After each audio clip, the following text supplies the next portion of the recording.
মহাজন সাহেব, বাজার খুব চড়াই। গত হাটের চাইতে এবারে দাম অনেক বেশি পড়ছে।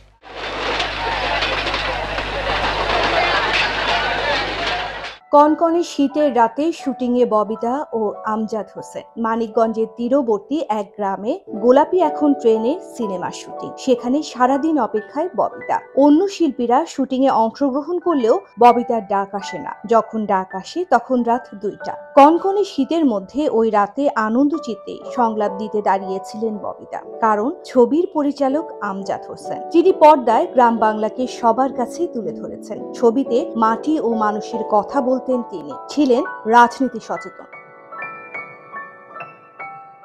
1942 সালে জামালপুরে জন্মগ্রহণ করেন আমজাদ হোসেন। ছোটবেলা থেকে লেখালেখি শুরু করেন তিনি। পরবর্তী জীবনে তিনি অসংখ্য গল্প, কবিতা ও উপন্যাস রচনা করেছেন। সিনেমায় তার পথ চলা শুরু হয় অভিনয় দিয়ে। 1961 সালে তোমার আমার সিনেমার মাধ্যমে প্রথম ক্যামেরার সামনে দাঁড়ান। পরবর্তী সময় তিনি কালজয়ী চলচ্চিত্রকার জহির রায়হানের সঙ্গে সহকারী পরিচালক হিসেবে কাজ করেছিলেন।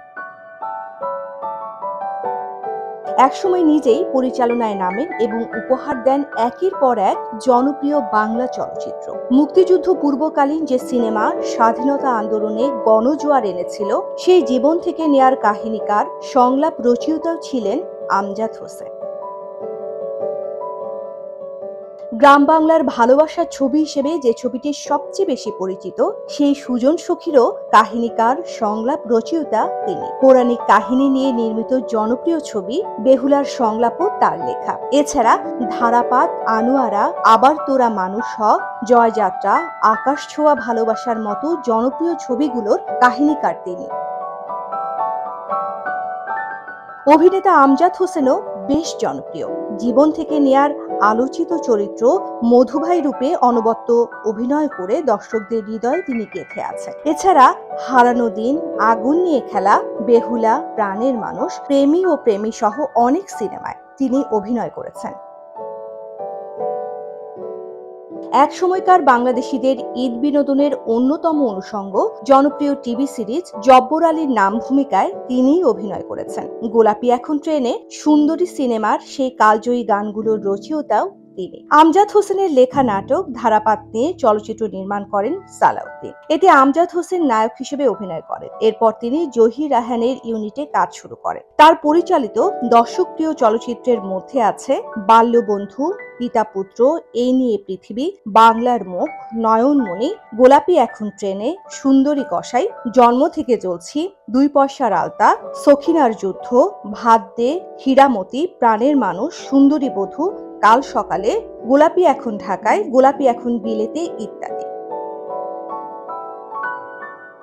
বাংলাদেশের চলচ্চিত্র শিল্পে যারা কাজ করছেন তাদের সঙ্গে গ্রামের যোগাযোগটা অতটা গভীর নয়, কিন্তু আমজাদ গ্রামের মানুষকে অত্যন্ত ঘনিষ্ঠভাবে জানতেন, যার জন্য চলচ্চিত্রে তার চরিত্রগুলো জীবন্ত হয়ে উঠেছে। তার দেখার ভঙ্গিটা ছিল অন্যদের থেকে আলাদা। ছবিগুলোতেও তার স্বাতন্ত্র্যের ছাপ স্পষ্ট। তার অনেক ছবিতে লোকজ সঙ্গীতকে ভেঙে আধুনিকরণ করা হয়েছে, যা অনেক বড় কাজ বলে মনে করেন অনেকেই।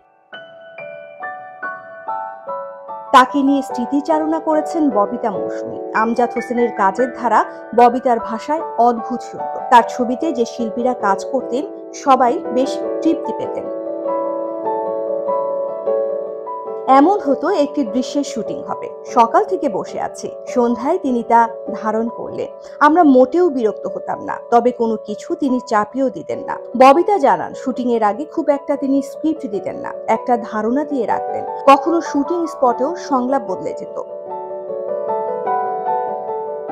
শুটিং স্পটে বসেও সংলাপ লিখতেন। আমরা চা খাচ্ছি, আড্ডা দিচ্ছি, তাকিয়ে দেখছি, মনোযোগ দিয়ে আমজাদ ভাই লিখছেন।